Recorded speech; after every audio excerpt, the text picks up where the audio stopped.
Listen to part 1 and answer questions 1 to 5. It's my great pleasure to introduce you all to our distinguished guests for the afternoon, John and David Lee. They have been working for 2 weeks with an organisation I'm sure you all know, Habitat. No, they weren't selling chairs and tables for 2 weeks. They were involved in charity work in the Dominican Republic organised by Habitat. Thank you. Yes, we went to the Dominican Republic to do some work with Habitat. The Dominican Republic is a country of about 10 million inhabitants in the Caribbean. It's on the island of Hispaniola. The nation of Haiti is in the western third of the island, and the Dominican Republic takes up the other 2/3 of the island. We spent about 10 of the 14 days of the project actually building houses. This meant constructing concrete block homes about 8 by 6 meters with concrete roofs. Most of the homes we worked on already had walls, and the majority of the work involved mixing concrete and pouring the roofs.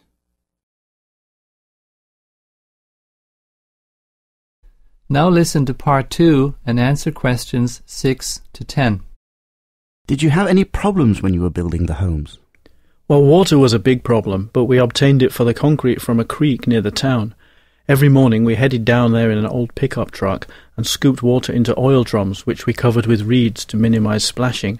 Then we headed up the hill to the housing project, where we siphoned the water out of the drums to mix with our concrete. It was hot, hard work, but very rewarding. I'm sure it was. Did you get much help from the locals? Habitat's policy is that the recipient family has to work on their own house, plus those of others. This meant that we were working alongside the Dominicans, mainly men, during most of our day. You say mainly men?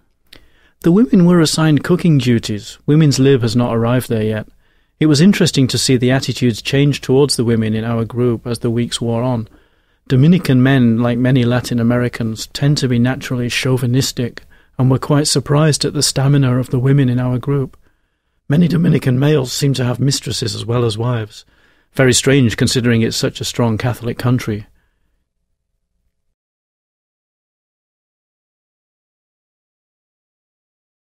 Now listen to part 3 and answer questions 11 to 14. Is that what you remember most about the Dominican Republic? We've got lots of memories, all right. On the first Sunday morning we were there, we had arranged a delivery of a dump truck full of gravel to be delivered to the housing project on the following morning. Unfortunately, just before it got to the housing project, it became stuck up to its axles in a mud hole.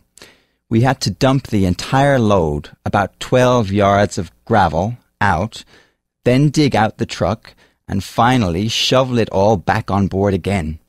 This took most of the day. The heat and mosquitoes were overwhelming. What about you, David? Occasionally after work, we would head off to the only tourist-type hotel in Barahona where they would let us use their pool for $1.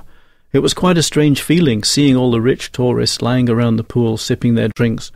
Because we were there working and living with the locals, I tended to see them in a different, not too complimentary perspective.